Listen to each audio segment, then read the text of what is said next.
The note appeared on my windshield at 7:15 a.m. on a Tuesday. Handwritten, passive-aggressive, the kind of note that smells like coffee and resentment. Dear owner of the 2005 Honda Civic, this vehicle is an eyesore and lowers property values in our neighborhood. Please consider parking elsewhere or upgrading to something more appropriate for this community. Sincerely, your neighbor. I read it 3 times. Then I laughed. Not because the note was funny. It wasn't. It was rude, entitled, and completely unnecessary. I laughed because my neighbor had no idea. He'd been living next door for 6 months, and in that time, he'd made it his personal mission to comment on my old car. Every time he saw me, he'd make some passive-aggressive remark. Saw your car still running. Impressive for something that old. You know they have good lease deals these days. Some of us are trying to maintain property values here. What he didn't know, what he couldn't possibly imagine, was what was sitting inside my garage, and what was about to be parked right in front of his house. If you've ever had a neighbor who couldn't mind their own business, who thought their opinion mattered more than your peace, this story is for you. Hit that like button, subscribe, and get ready for one of the most satisfying neighbor revenge stories you'll ever hear. Because my neighbor was about to learn the most important lesson in life. Never judge someone by the car they drive in public. I've lived in this neighborhood for 12 years. Bought the house when it was still affordable, before the area became desirable. Fixed it up myself. New roof, new windows, landscaping. Made it a home. I'm a private person. Keep to myself. Wave to neighbors, attend the occasional block party, but mostly just live my life. I drive a 2005 Honda Civic. It's reliable, paid for, and gets me where I need to go. I've had it for 15 years. It's like an old friend. Music shifts, slightly tense. 6 months ago, new neighbors moved in next door. Richard and his wife, Pamela, both in their early 50s, both with opinions about everything. Richard was a retired something. He never quite said what, but he hinted at executive level and significant wealth. Pamela was a design consultant who apparently found our entire neighborhood lacking in aesthetic appeal. From day one, they made their presence known. The first week, Pamela knocked on my door to suggest I update my front porch. The paint is just so dated, she said with a smile that wasn't friendly. The second week, Richard commented on my lawn. You might want to consider a professional service, just to keep up with the neighborhood standards. I smiled, nodded, and went back inside. But the Honda Civic? That became their obsession. Music becomes more annoyed. Every time Richard saw it, he had something to say. You know, they have excellent trade-in values right now. I could recommend a dealership if you want. Some of us are trying to attract a certain caliber of neighbor. I ignored him, drove my Civic, lived my life. Then came the note. I kept the note, folded it carefully, and put it in my pocket. That evening, I saw Richard outside watering his perfectly manicured lawn. I walked over. Richard, got your note. He straightened up, looking pleased with himself. Oh, good. I wasn't sure if you'd take it seriously, but I'm glad you did. It's really for the benefit of the whole neighborhood. I nodded slowly. The benefit of the neighborhood. Exactly. We all have to do our part to maintain standards. That car of yours, it's just not up to the level this community deserves. And what level is that? He gestured at his house. New siding, expensive landscaping, a brand new Mercedes in the driveway. People here have worked hard. They deserve to live somewhere that reflects their success. I looked at his Mercedes. Nice car. $70,000, maybe. I see, I said. Well, I'll take your concerns under advisement. He frowned. That's it. Under advisement. I said I'd consider it. I smiled. I'm a man of my word. I walked back to my house, climbed the stairs to my bedroom, and opened the closet door. Inside was a safe. I spun the combination, opened it, and pulled out a small leather book. My car collection inventory. Music becomes powerful. You see, Richard had made one critical error in his judgment of me. He assumed that the car I drove was the only car I owned. He assumed that my modest house, my quiet lifestyle, my old Civic, they were all I had. He had no idea that I owned one of the most impressive private car collections in the province, and that most of them were sitting in a climate-controlled garage he'd never seen. Because it wasn't attached to my house. It was a separate building, at the end of a private road, hidden behind trees. And it was time to bring one of them home. I bought my first classic car 20 years ago, a 1967 Mustang Fastback. Paid $15,000 for it, a fortune to me at the time. My wife thought I was crazy. We need a new roof, she said. We need savings. We need a lot of things more than an old car. But I bought it anyway. Restored it myself. Every bolt, every wire, every stitch of leather. When I finished, I took it for its first drive. The sound of that engine, there's nothing like it. Pure American muscle. Raw power. Beauty. That was the beginning. Music builds. Over the next 2 decades, I collected more. A 1970 Chevrolet Chevelle SS. Jet black. 450 horsepower. The car I dreamed about as a teenager. A 1963 Corvette Stingray. Split window. Fuel injection. The most beautiful car ever made, some say. A 1985 Ferrari Testarossa. The Miami Vice car. Red. Obnoxious. Perfect. A 2015 Porsche 918 Spyder. One of only 918 made. $1 million on wheels. And my crown jewel, a 1957 Mercedes-Benz 300 SL Gullwing. The one with the doors that open upward. Worth more than Richard's house. More than his retirement account. More than everything he owned combined. Music becomes strategic. I never drove them in the neighborhood. Never showed them off. They were mine, my passion, my joy, my private world.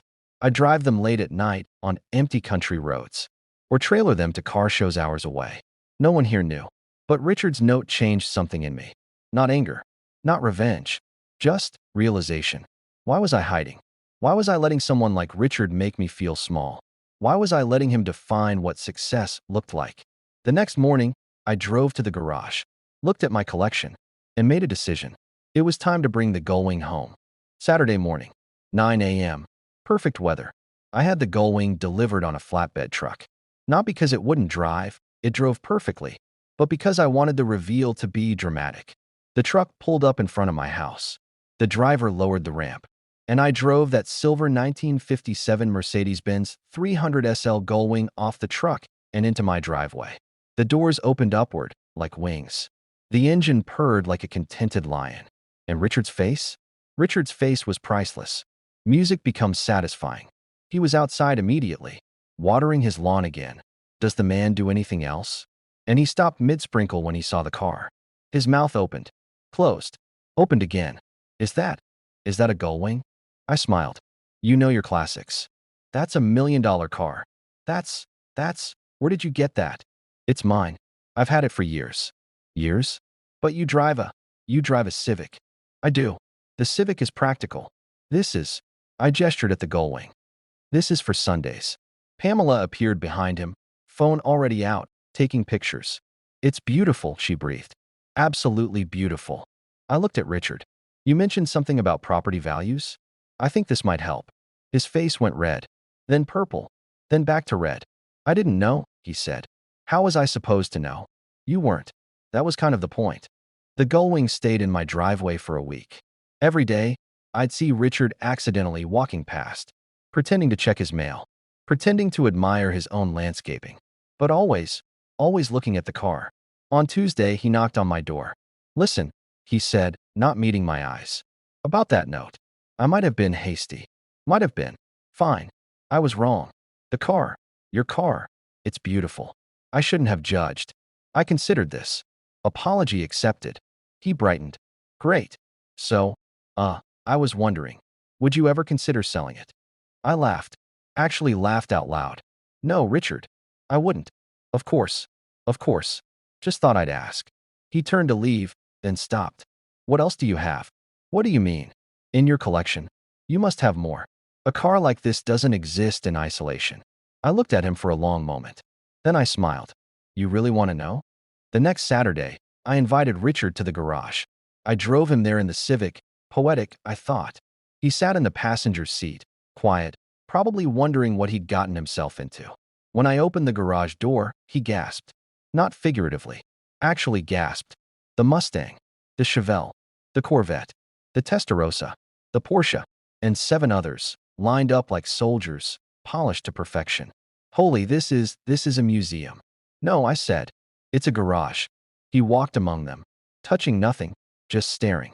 When he reached the Testarossa, he stopped. This was my poster car. When I was 16, I had a poster of this on my wall. I nodded. Mine too. He turned to me, and for the first time, I saw something other than arrogance in his eyes. Humility. Genuine humility. I'm sorry, he said. For all of it. The notes. The comments. The judgments. I had no idea. No, I agreed. You didn't. Something shifted after that day. Richard stopped commenting on my car. Stopped making passive-aggressive remarks about property values. Stopped acting like he was the neighborhood watch committee of one. Instead, he started talking. Real conversations. Turns out, he'd worked in finance for 30 years. Made good money. Retired early. Moved to the neighborhood because it was nice. But he'd never felt like he belonged. I spent my whole life chasing status, he admitted one day. The right car, the right house, the right neighborhood. I thought if I had all that, I'd be happy. And are you? He laughed. Not really. Turns out, all that chasing just made me judgmental of everyone who didn't have what I had, and resentful of anyone who had more. I nodded. I know the type. The irony is, he continued, you had more than me all along. And you were happy, really happy, with your old Civic and your quiet life. I couldn't understand that. It's not about what you have, I said. It's about why you have it.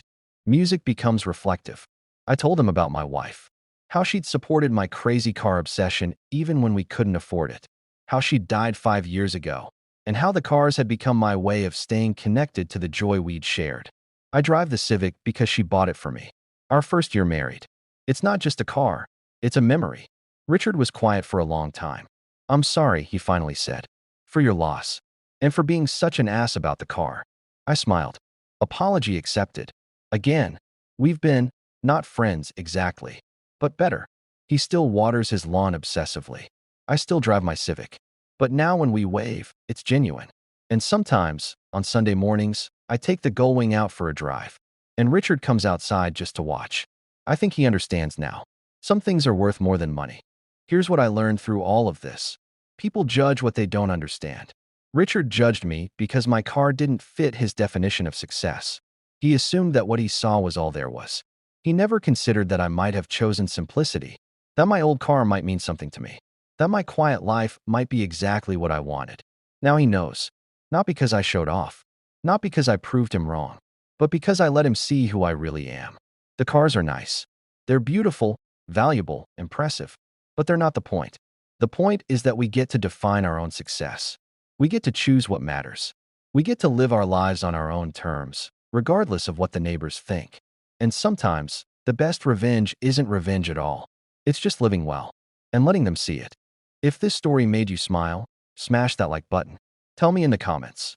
What's something people judge you for that they don't understand? Share this with someone who needs to remember that true wealth isn't about what you show, it's about what you know. And subscribe for more stories about life, lessons, and the joy of being underestimated. Thanks for listening. And remember, the next time someone judges your car, your house, your life, just smile. They have no idea what's in your garage.